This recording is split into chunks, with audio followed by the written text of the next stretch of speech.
So Reasonplus was announced a few weeks ago, and I just wanted to give my thoughts on it now that the dust has settled and people have kind of accepted what it is. Let's just talk about what it is, what it isn't, and what you get with it. I'll show you a couple little sounds that come with it so you get some idea of what the whole thing is all about, and then decide if this is something that you want to go for. So what is Reasonplus? Well, it's a subscription service, and most of us hear that S word and get, a little bit triggered right off the bat. And I got to say, I'm not a fan of subscriptions myself, but the problem is once you're in for a few years on a subscription, especially on something like this, you're in it, and there's almost no way to get out of it unless they give you some kind of option like buying the software outright. But if you've been paying for years, it's pretty hard to justify that. I think people are just most upset in that they don't want to be tied to a service. They don't want to be tied to a subscription, and they also don't want to have to stop paying a subscription and then not be able to open their projects in the future. And I think the thing you always got to remember with this kind of subscription is the fact that they are giving you the monthly option, and it's not that much different than the yearly option. And so I would, if I was kind of on the fence, I would always go with the monthly subscription. Cancel it when you know you're going to be busy for a month and you can't be working on your software. Well, cancel it for a month if you don't think you're going to need it, and then pick it up again a month later or 6 months later when you start working with the software again. To have those options, I think, makes this a much more respectable subscription service, in my opinion. So who is Reasonplus for? I think it's definitely for the new users who've never invested into this ecosystem. Somebody like myself who paid for the suite version just over a year and a bit ago. It's a little harder to entice us because we have most of the synths and players and stuff like that that are in the Reasonplus that we would be subscribing for. There is a new synthesizer coming. I think it's going to be beautiful. I'll have a video on it next week. And these synthesizers generally go for $100, $150 or whatever it is for these synths and players and stuff like that. And so if you kind of factor those in, if you're going to keep using the software, then the subscription starts to make a little bit more sense. The other thing you get with Reasonplus is the Reason packs that come out apparently weekly. And so that's what I want to show you a little bit here today, show you what to expect with those. So we'll talk about my thoughts on those, how they integrate with Reason as a rack device, and whether or not they're worth it, and how they could improve on those going forward. So this little companion app is the way that you download. Shows you the devices that you've got installed and access to. And of course with Reasonplus, you just get everything that Reason Studios makes.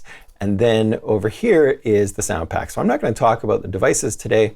I'm just going to talk about the sound packs. You're going to see like this one here has 9 patches. So a very small amount of patches in each one of these sound packs. At first I was expecting to see, a couple hundred cinematic sort of sounds in here, and that's not the case. And to me, if they can really develop this sound pack area, and by that I don't mean, have sound packs that necessarily have hundreds of patches, but even if they have these small amount of patches, but if they were to give, Sean Murray or whoever it is, some way of giving us more information on the patches that come with the sound packs, it could make this a really instructional and inspiring way to get sounds to Reason users. How many times do you get a really cool patch and then you listen to it and you think, okay, that's cool, but you learn nothing from that patch? You could always reverse engineer it, but so many patches, and especially with Reason and the complex Reason devices like the players and things like that,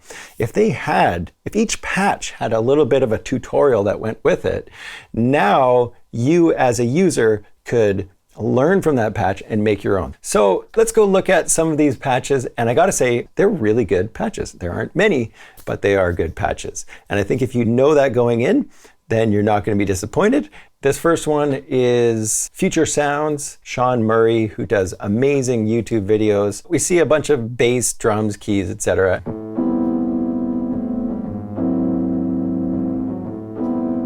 We've got a lead sound, which I'll play around with in a second. We've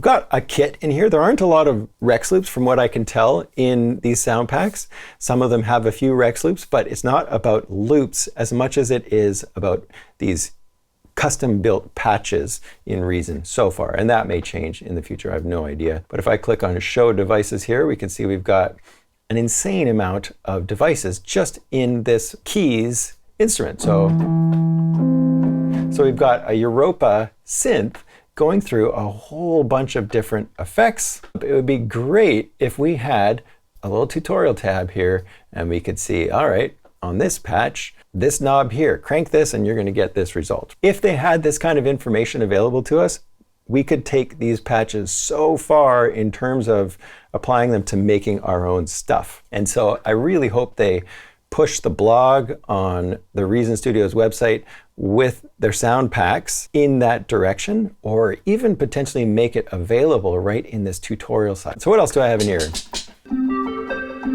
You see a common ear patch with a bunch of devices, hazy lo-fi, and then we've got a classic bass coming from the Neo Soul, also by Sean Murray. And then this lead here is from Future Sounds. I think that one's also Sean Murray. And using things like the monotone bass synthesizer, which I don't touch very often, but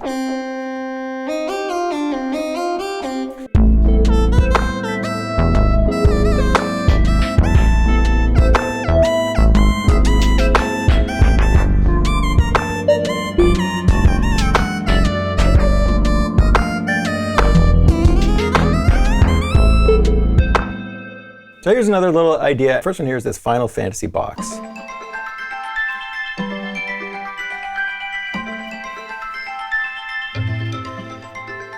Beautiful arpeggiated patch. It comes from the Cinematic Gamescapes pack. And it's using the dual arpeggio, one of the newer players. It's also using scales and chords, which is a completely different player hooked up to dual arpeggio. When I hold a note down, because it's going through scales and chords, it's building a chord, which is then running through the arpeggiator. And if I scroll down even further, you can see I've got a whole bunch more scales and chords, dual arpeggios, and note echo players. So if I turn all of these off, my goodness.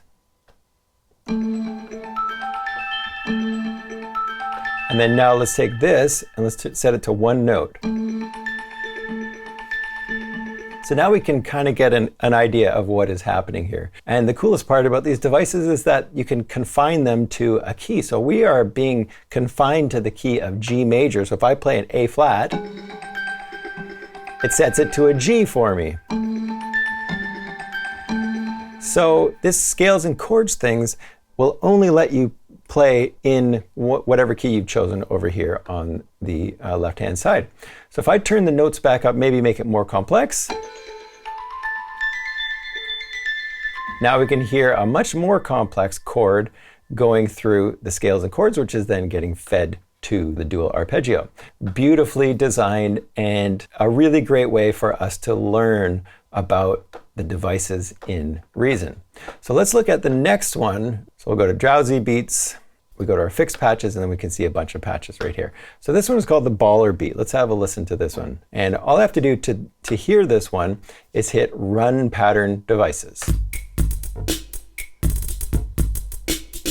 Great little drum beat coming out of the beat map. I've got a video on the beat map I'll put in link in the description, but it's generating this beat and it's being sent to this Kong device right here, which has the drum sounds loaded up on it. And the coolest thing is you can add more variations. So I can press play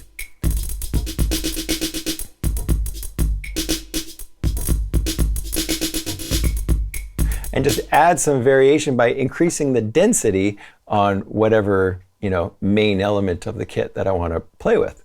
So we can see all sorts of things happening with this guy, but the problem with this one is it just plays in the background. So let's just listen to this little idea and then we'll talk about what we could do with that beat.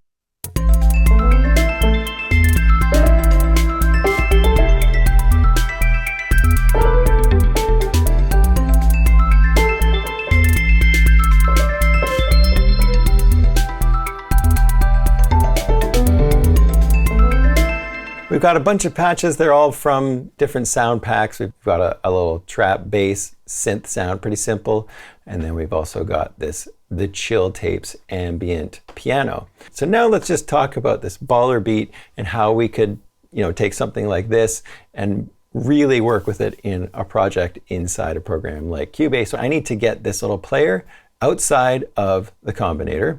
I'm going to go to Instruments and go to the MIDI out device. I'm going to drag this over and I'm going to put it right inside the combinator. And when I press run, we can see note information generated in this little MIDI out device. And this is how we get MIDI information out of the combinator, out of the player devices, and get it into a program like Cubase. Next thing I want to do is just go Project, Add Track, MIDI, and I'm just going to create a little dummy track that I can dump all of this MIDI that's being generated onto, and then put that back on the baller beat track and actually just edit it. So next thing I'm going to do is make sure that this MIDI track doesn't go anywhere, so it's not connected, but also make sure that the information is coming from the baller beat event out. So that's this event out right here. And since it's not connected, it's just going to be recording the information that I am creating or generating here with this player. So I press play and record, and there we can see it generating information.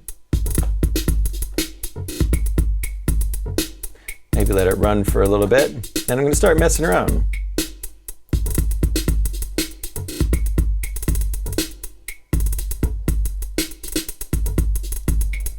Generate more complex hats, maybe some more snare fills.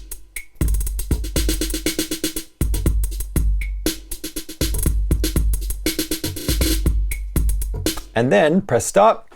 And now I've recorded all of that player information as MIDI data right here. All I have to do is drag this up to the actual track itself and then turn off the player. So now this player is no longer controlling this.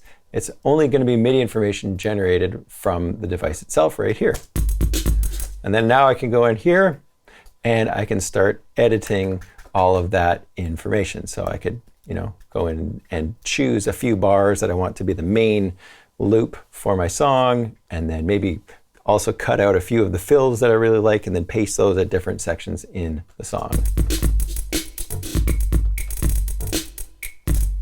Really customize this beat and turn it into actually something that is your own. I'm sure you didn't program it yourself, but it takes things a whole lot further than just a loop. So there you go, little taste of what comes in the Reason sound packs. Some really nice patches, but not a lot of them. So not a lot of quantity yet. Thanks for watching. Make sure you hit the subscribe button, bell, all that. We'll see you in the next video.